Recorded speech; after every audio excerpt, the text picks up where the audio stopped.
नाज़रीन अवामी न्यूज़ में खबरन जो सिलसिलो जारी है। इन वक्त असीं तव्हांखे खिपरो में खबर ॾींदा हलूं त खिपरो में सिंध हुकूमत पारां कोरोना वायरस के फैलजण के खौफ सबब सिंध हुकूमत पारां 15 ॾींहनि वारे लॉकडाउन के ऐलान बाद अॼु 3 ॾींहं भी खिपरो शहर में आम वापे जी शयुनि खां अलावा बाक़ी ज़िंदगी जो समूरा कारो व्यवहार जुज़वी तौर ते खुलियल रहा। इन मौके ते ट्रांसपोर्ट भी मामूल मुताबिक हली रही है, जॾहिं त ट्रांसपोर्टरनि पारां सिंध हुकूमत जा अहकामात हवा में उड़ाए छॾिया आहिनि। इंतज़ामिया अगो निंड में सुतल है। इन मौके ते assistant commissioner Nisar Shah media से ॻाल्हाईंदे चयो है त ॼाणियल मुद्दे ताईं कारोबार बंद रखियो वञे, कानून की खिलाफवर्जी कंदड़नि खिलाफ सख्त कानूनी कार्रवाई कई वेंदी। इन हिसाब से तो ये है तो पहिरीं त असांखे ये इंस्ट्रक्शन आहिनि त जेके भी दुकान आहिनि जेके असेंशियल कमोडिटी वारा आहिनि उन्हनि खे असां खुलण न ॾियूं। बाक़ी जेके नॉन असेंशियल्स आहिनि इलेक्ट्रॉनिक्स वारा या त असां उन ॾींहुं विज़िट कयो, तव्हां बि हुआ त असां पूरी कोशिशि कया त उनखे माना इन ते कंप्लेंट्स वठूं, उनखे क्लोज़ बाक़ाइदा जेका ट्रू स्पिरिट में करायूं।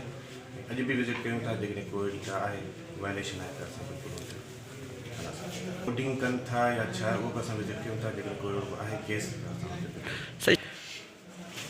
त हाँ इहो आहे त मूं त चार्ज हींअर ई अज्यूम कई आहे, कल कई आहे, कल चोरी माना जे सेकेंड ॾींहुं आहिनि तव्हां बसि इन जॻह हिते जेकॾहिं का इन अहिड़ी क़िस्म जी का हरकतूं थियनि पियूं त बिल्कुलु उन ते असां एक्शन खणंदासीं ऐं जेको बि उन ते आहे पनिशमेंट असां बिल्कुलु कंदासीं। वधीक ख़बरनि ऐं तफ़सील जे लाइ विज़िट कयो असांजी वेबसाइट awamiNewsHD.com ऐं ॾिसंदा रहो अवामी न्यूज़ HD।